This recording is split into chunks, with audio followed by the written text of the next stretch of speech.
Sheryl. And we're going to talk straight talk. Straight talk about divorce. Woo! All right. So, Sheryl, what should I do? Okay, it's fourth quarter, end of the year. Should I refinance to do my equity buyout and get my pending ex-spouse off my home now while I'm still married and this divorce is hustling along?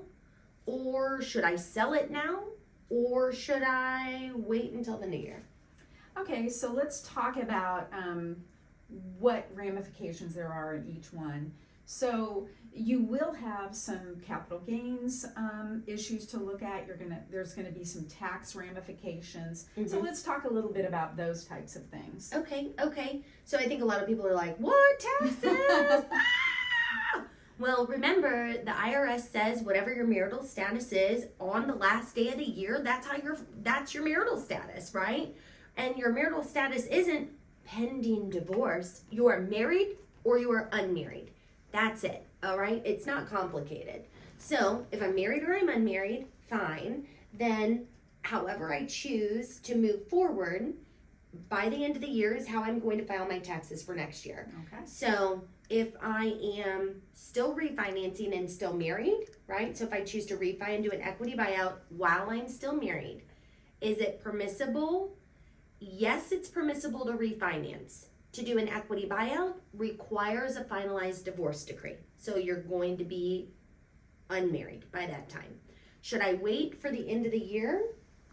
Well, let's talk to the CPA. Yeah, absolutely, because they know all about taxes. We aren't experts in that field. That's true. I mean, I teach a class, but I am not a licensed CPA.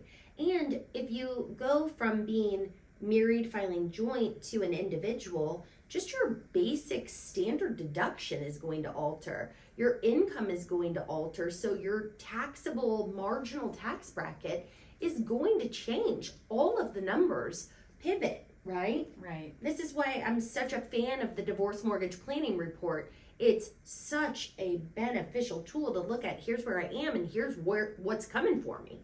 For not just cash flow, but taxes. So, and Audrey, you're great at really looking at those different scenarios so that people know what their options are. You're good to me, thank you. And it's imperative, right? Why do we do these? Why are we doing straight talk? Because we've been divorced. It sucks, okay? It sucks. And there are gonna be things that are revealed to you. You didn't know how much it was gonna suck. And information is power. It is.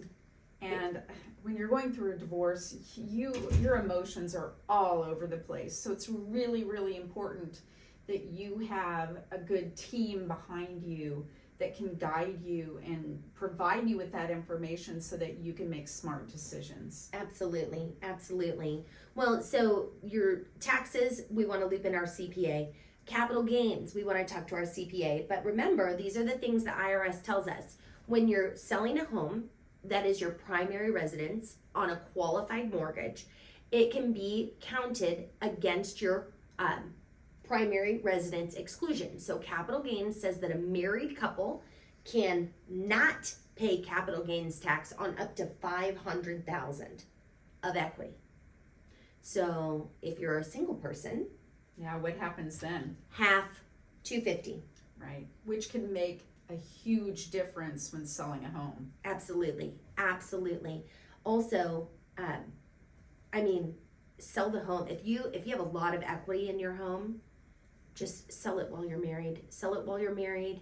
And take the capital gain exclusion of the $500,000 so that you guys don't have a massive taxable event. That's opinion. I can't give you tax advice. I am not an attorney. I'm not a CPA. Okay, and run the numbers with your CPA. Please, I beg of you. But, it sounds like it's a smart decision if you can make it happen, because none of us wants to pay any more taxes than we need to. I think we all agree we pay enough as it is. Absolutely. And especially when you're going through a divorce and you know that your financial situation is going to change, we want to give you every advantage possible to help you keep more money in your pocket so that you can take care of yourself and your family. Absolutely. Well, and let's talk about the speed of the market right now as we're in a decreasing interest rate environment.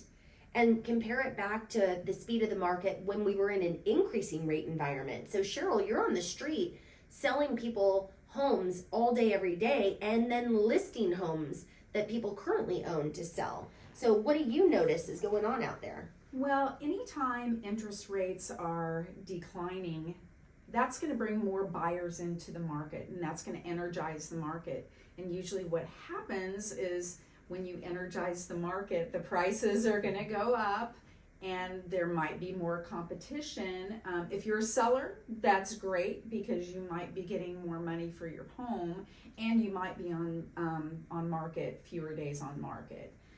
If you're a buyer, that might mean that you're going to pay more for the home, or maybe you're going to have to make more concessions in order to secure that property.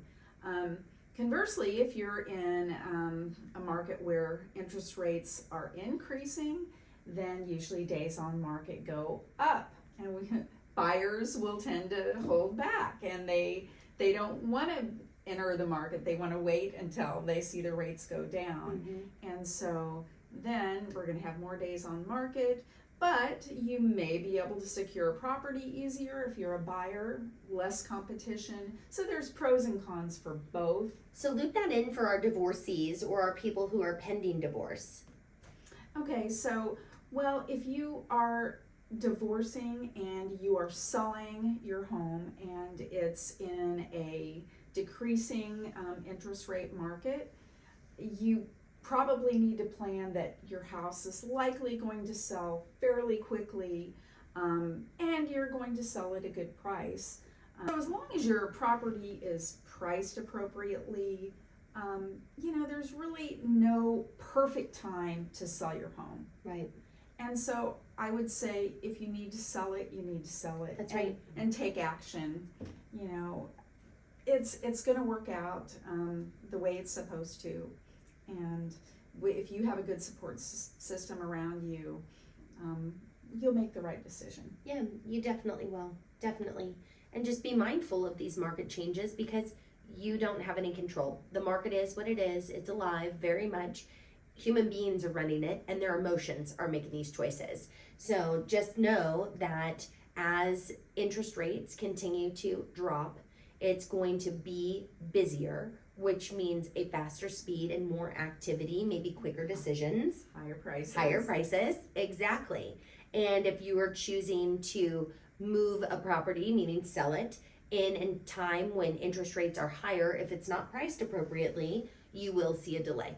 Chances are. It's going to sit on the market. Yeah. And you're probably going to end up taking price reductions, possibly even selling it for less than you would have if it was just priced correctly to begin with. Yeah, definitely. So what you've put into the home and what you feel about the home because it was your blood, sweat, and tears and your life, that's completely the market with love. It doesn't care.